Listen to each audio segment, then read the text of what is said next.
जय श्री कृष्ण दोस्तों, आपका हमारे चैनल हिंदी व्रत कथा में स्वागत है। गंगोरियों के दिन चल रहे हैं तो गंगोर की कहानी आज हम आपके साथ लेके आए हैं। तो आइए सुनते हैं गंगोर की कहानी। चैत का महीना आया।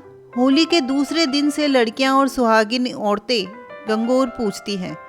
चैत्र सुदी तीज को गंगोर की पूजा करके औरतें व्रत करती हैं। पार्वती जी की भोजाई के उजड़ने का पीहर से बुलावा आया तो पार्वती जी महादेव जी से बोली कि आज मुझे पीहर जाना है। तो महादेव जी ने कहा, पार्वती जी मैं भी साथ चलूंगा।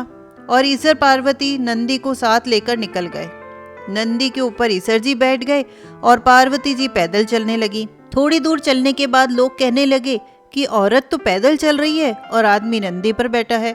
तो महादेव जी ने पार्वती जी से कहा कि आप नंदी पर बैठ जाओ, मैं पैदल चलता हूँ। पार्वती जी नंदी पर बैठ गई, महादेव जी पैदल चलने लगे। कुछ देर चलने पर लोगों ने कहा, देखो आदमी तो पैदल चल रहा है और औरत नंदी पर बैठी है।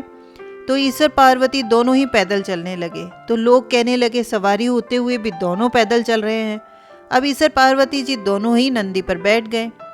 दोनों को नंदी पर बैठा देखकर लोग कहने लगे कि देखो छोटा सा जीव, दो जने सवारी होकर जा रहे हैं। महादेव जी ने पार्वती जी से कहा कि देखो दुनिया बैठे तो भी हंसती है, पैदल चले तो भी हंसती है। आगे गए तो एक गाय के बछड़ा होने वाला था तो वह कष्ट के कारण उठ बैठ कर रही थी। तो गोराबाई ने पूछा कि भाई ये गाय इतना कष्ट कैसे हो रहा है। तो ईसर जी ने कहा कि इसके बच्चा होने वाला है। तो गोराबाई ने कहा कि बच्चा होने पर इतना कष्ट होता है तो मेरे तो गांठ लगा दो। ईसर जी ने कहा कि गोराबाई गांठ मत लगवाओ, हमारी लगाई गांठ वापस नहीं खुलती। फिर आगे चल दिए। आगे गए, एक घोड़ी उछल कूद कर रही थी। गोराबाई ने पूछा ये घोड़ी कष्ट में क्यों है। तो ईसर जी ने कहा कि भाई इसके भी बच्चा होने वाला है। गोराबाई ने कहा महाराज मेरे तो गांठ लगा दो, मैं तो इतना कष्ट सहन नहीं कर सकती। आगे चल के राजा की नगरी में गए तो राजा की नगरी में उदासी छाई हुई थी, ढोल नगारे उल्टे पड़े हुए थे। गोराबाई ने पूछा कि महादेव जी नगरी में इतना सन्नाटा क्यों है। तो ईसर जी ने कहा कि रानी के कुंवर होने वाला है, यहाँ की रानी कष्ट में है कि बच्चा होने पर इतना कष्ट होता है तो मुझे तो बच्चा नहीं चाहिए, मेरे गांठ लगा दो, नहीं तो मैं तो आगे नहीं चलूंगी। ईसर जी के समझाने पर भी गोराबाई नहीं मानी और ईसर जी ने गांठ लगा दी। आगे जाके ईसर गोरा जी एक तालाब की पाल पर बैठ गए। उस दिन बड़ी गंगोर का दिन था। गांव की औरतों को मालूम हुआ कि तालाब की पाल पर ईसर गंगोर आए हैं तो गांव की औरतें पूजा की थाली लेकर पूजा करने आने लगी। ईसर पार्वती ने भर भर छाबड़ी भरकर सुहाग बांट दिया। बाणियों और ब्राह्मणों की औरतें पैर और सोलह श्रृंगार करके धीरे धीरे गीत गाती हुई आई। तो गोराबाई ने कहा कि महादेव जी खास पुजारिन तो अब आ रही है, आपने सारा सुहाग बांट दिया। तब महादेव जी ने गोराबाई के नैना में से काजल निकाला, बिंदी में से सिंदूर निकाला, नक में से मेहंदी निकाली, चोटी में से मोली निकाल कर जल में घोल कर सारी औरतों को छींटा लगाया और सबको अमर सुहाग दिया। फिर गोराबाई पीहर पहुंच गई। ईसर जी जीमने बैठे तो जितना बनाया था सारा ही जीम गए। ईसर जी जीमने के बाद वापस आने की जल्दी करने लगे। तब गोराबाई की माँ ने कहा कि बेटा ईसर जी सारा जीम गए और अब जाने की जल्दी कर रहे हैं। तो गोराबाई ने कहा कि माँ घर में जो हो वही डाल दे। तो गोरादे ने से कहा कि छीके में एक जला हुआ बटिया और बथुए की पिंडी है। तो गोराबाई ने जला हुआ बटिया और बथुए की पिंडी खाकर जल पी लिया और ईसर जी के साथ चल दी।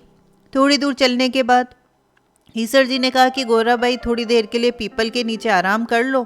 तो गोराबाई तो भूखी थी इसलिए पीपल की ठंडी छांव में नींद आ गई। गोराबाई को नींद आने पर ईसर जी ने पार्वती जी के पेट की ढकनी खोलकर देखा तो पेट में जला हुआ बटिया और बथुए की पिंडी जल में झूल रहे हैं। देखकर ईसर जी ने वापस ढकनी लगा दी। गोराबाई नींद से जागी तो ईसर जी से पूछा कि गोराबाई काई जीमियो। तो गोराबाई बोली कि ईसर जी जो आपने जीमा वो मैंने जीमा। तो ईसर जी बोली कि आपके पेट में तो जला हुआ बटिया और बथुए की पिंडी जल में झूल रहे हैं। तो गोराबाई ने कहा ईसर जी मेरी ढकनी खोली, जगत की ढकनी मत खोलना। पीहर की बात ससुराल में और ससुराल की बात पीहर में कभी नहीं कहनी चाहिए। इतना कहकर आगे निकल गए। राजा की नगरी में आए तो वहाँ ढोल नगारे बज रहे हैं, मिठाइयाँ बट रही है, चारों तरफ आनंद ही आनंद हो रहा है, लोग नाच कूद रहे हैं। तो गोराबाई ने पूछा कि यहाँ क्या हो रहा है। तो ईसर जी बोले कि अपन गए थे तब रानी कष्ट में थी, अब उसके कुंवर हुआ है, कुंवर होने पर इतना आनंद होता है तो ईसर जी हमारी तो गांठ खोल दो। तो ईसर जी बोले कि मैंने तो कहा था मेरी लगाई गांठ वापस नहीं खुलती। आगे आए तो घोड़ी के बच्चा हुआ था, घोड़ी प्यार से बच्चे को चाट रही थी, वह भी आनंद हो रहा था। गोराबाई ने कहा कि भाई हमारी तो गांठ खोल दो। ईसर जी ने कहा कि भाई मैंने तो पहले ही कहा था मेरी लगाई गांठ नहीं खुलती। आगे आए तो गाय बछड़े को चाट रही थी, सूंघ रही थी, लाड़ प्यार कर रही थी। तब पार्वती बोली कि जानवर को भी बच्चे से इतना प्यार होता है तो आप तो ईसर जी हमारी घाट खोल दो। तो ईसर जी ने कहा कि गोराबाई मैंने तो पहले ही कहा था, मना किया था आपको कि घाट मत लगाओ, क्योंकि हमारी लगाई घाट वापस नहीं खुलती। और फिर वापस कैलाशपुरी आ गए। गोराबाई नहाने से पहले अपने शरीर पर पीटी मार के मैल उतारा और मैल का मनसा बनाकर दरवाजे पे रख दिया और उसे कह दिया कि मैं नहाने जा रही हूँ, अंदर किसी को मत आने देना। पार्वती जी नहाने चली गई। शिव जी महाराज आए और अंदर जाने लगे तो मैल के मनसे ने उन्हें अंदर जाने से रोक दिया। तो महादेव जी ने कहा कि तू कौन है मुझे मना करने वाला। तो इस पर उसने कहा कि आप अंदर नहीं जा सकते, मेरी माँ स्नान कर रही है। इस पर महादेव जी बोले पार्वती जी के तो कोई पुत्र नहीं है, तुम कहाँ से आए। यह कहकर उसका सर धड़ से अलग कर दिया और अंदर चले गए। अंदर जाने पर पार्वती जी ने कहा कि आप अंदर कैसे आए। बाहर मेरे पुत्र को चौकीदारी के लिए बैठा कर आई हूँ। तो गोराबाई ने बाहर आकर देखा तो महल का मनसा मरा पड़ा हुआ है। तो गोराबाई गुस्से से लाल हो गई और गुस्से से बोली कि मेरे पुत्र को जीवित करो। पार्वती जी को रुदन करते हुए देखकर महादेव जी ने गणों को आज्ञा दे दी कि जिसके भी आज पुत्र पैदा हुआ है और जो भी माँ अपने पुत्र की तरफ पीट करके सो रही है उसका सिर काट कर ले आओ। गण पूरी नगरी में घूम गए, लेकिन सभी माँ अपने बच्चे को सीने के लगा के सो रही थी। एक हथनी अपने बच्चे की तरफ पीट करके सो रही थी तो गण उस हथनी के बच्चे का सर काट के लिया है तो महादेव जी को दे दिया और उन्होंने महल के मनसे को हथनी का सर लगाकर प्राण डाल दिए। हाथी का रूप देखकर गोराबाई तो और ज्यादा भड़क गई। ईसर जी ने कहा कि गोराबाई तेरा पुत्र गणेश के नाम से पूजा जाएगा। हर शुभ कार्य में सबसे पहले तेरे पुत्र की पूजा होगी, बाद में सब कार्य किए जाएंगे। जो कोई गणेश जी की पूजा नहीं करेंगे उनके कार्य सफल नहीं होंगे। हे ईसर गोरादे सबका सुहाग अमर रखना, गोरादे के गांठ लगाई वैसी किसी के मत लगाना। हे गंगोर माता हम सबको अमर सुहाग देना, खोटी को खरी अधूरी को पूरी करना। बोलिए ईसर गंगोर की जय हो। तो दोस्तों आपको ये कहानी अच्छी लगी हो तो प्लीज़ लाइक करें, कमेंट करके हमें प्रोत्साहित करें और हमारे चैनल को सब्सक्राइब करें। धन्यवाद।